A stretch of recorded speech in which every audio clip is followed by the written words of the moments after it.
So what I might do for that is I could either have my right hand play the melody, or have that right hand play the melody, or leave it open for a singer or a horn to play that melody. So in this case, I'll kind of play the melody a little slower. Da, da, da. And instead of going to that E flat there the first time, I'm going to keep it as a C minor 7. So C minor 7 and E flat are pretty much the same chord, just having that C there, so extending a little bit more. So it'll be like, meeting you with a kill to a kill. And then have like a 5 back to 1. It just stays on F, but I like to face to face, and then go to E flat there to add a little bit of variance. So face to face, secret places to the chill.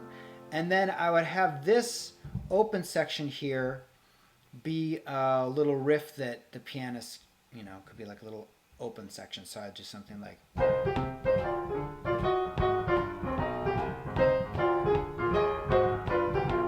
something like that. So that's how I'd start building this arrangement. And I could write out the whole notes and notate the entire thing, which I've done before, and I have arrangements that you can see and download of some of these that are completely through composed for stride piano. But I'm now arranging it to have it be more of a lead sheet where you have the melody and the style and some rhythm hits and things like that. And I'll have those downloads available later as well too. But this is kind of how I start going about arranging a piece that isn't necessarily in the style of jazz or ragtime.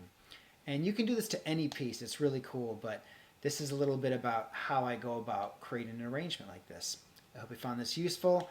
If you want to check out more of these arrangements, you can check out my album Golden Keys. And yeah, happy arranging.